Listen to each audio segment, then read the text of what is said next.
안녕하세요. 이번 시간에는 if문에 대해 공부해 보겠습니다. 지금까지는 프로그램의 실행 순서가 책을 읽듯 항상 한 줄씩 읽고 실행된다고 배웠는데요. if문을 사용하면 조건을 검사하고 해당 조건이 참인 경우에만 특정 코드가 실행되게 할 수 있습니다. 여기에서 조건은 우리가 이전에 배웠던 불린 타입의 표현식이 되는데요. 한번 코드로 확인해 보겠습니다. 제가 html 파일에서 example1.js 파일을 로드하도록 하였고요. 미리 example1 파일을 작성해 두었습니다. 두 개의 if 구문을 작성해 두었는데요. if문은 if문 뒤에 따라오는 괄호 안에 참 거짓을 판단할 조건식을 넣습니다.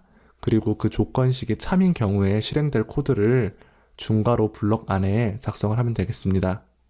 이 두 if문의 경우 첫 번째 if문은 조건식이 true이므로 항상 안에 있는 구문이 실행되게 되고요. 두 번째 if문의 경우에는 false이므로 항상 실행되지 않게 됩니다. 그럼 브라우저에서 index.html 파일을 로드해서 확인해 보겠습니다. 자, 개발자 도구에 이 구문은 실행됩니다 라는 메시지만 출력이 된 걸 볼 수 있는데요. 프로그램이 실행되면서 이 두 console.log 명령어가 다 실행되지 않고 첫 번째 if문에서 조건식이 true이기 때문에 이 명령어는 실행이 되고요. 두 번째 if문에서 false이기 때문에 이 블럭 안에 코드는 실행되지 않고 프로그램이 종료되는 것입니다. 이렇게 if문을 이용하면 if문 뒤에 따라오는 조건의 결과에 따라서 코드가 실행되거나 실행되지 않게 프로그램을 작성을 할 수가 있습니다. 그럼 index.html 파일에서 example2.js 파일을 로드하도록 하고요. example2.js 파일을 확인해 보겠습니다. else 구문이 있는데요. else 구문은 if 구문과 짝을 이뤄서 사용할 수 있는 명령어입니다. else 명령의 경우에는 if문 안에 블럭이 실행되지 않은 경우에만 실행이 되는 구문이 되겠는데요. 한번 브라우저에서 확인해 보겠습니다. 브라우저를 새로 고침하면요. 1이라는 메시지가 출력된 걸 볼 수 있는데요. 왜냐하면 첫 번째 if문에서 조건이 true이기 때문에 이 구문이 실행이 되고요. 이 else문 안에 있는 구문 같은 경우에는 위에 있는 if문이 true여서 실행되었기 때문에 실행되지 않고 바로 종료되는 것입니다.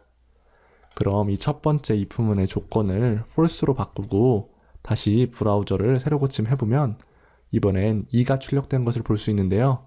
말씀드렸던 것처럼 첫 번째 if문의 조건이 false이기 때문에 이 구문은 실행되지 않겠죠? 그리고 else 구문이 위에 있는 if문이 실행되지 않았기 때문에 실행이 되고 프로그램이 종료되는 것입니다.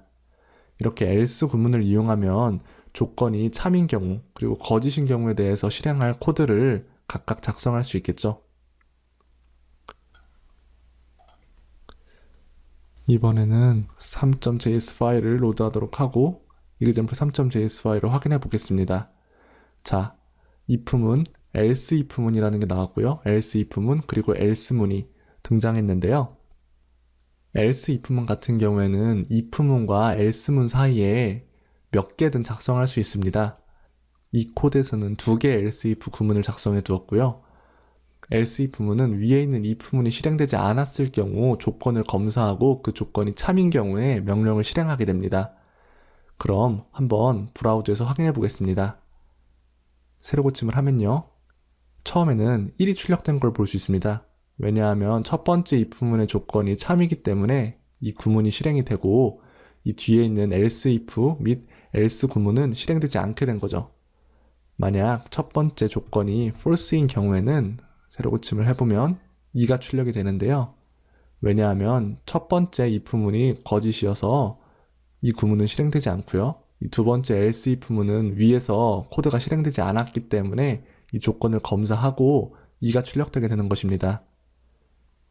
이 세 번째 else if문 같은 경우에도 조건식은 참이지만 위에 있는 else if문이 실행되었기 때문에 바로 if문이 종료되어서 실행되지 않게 되는 것이고요.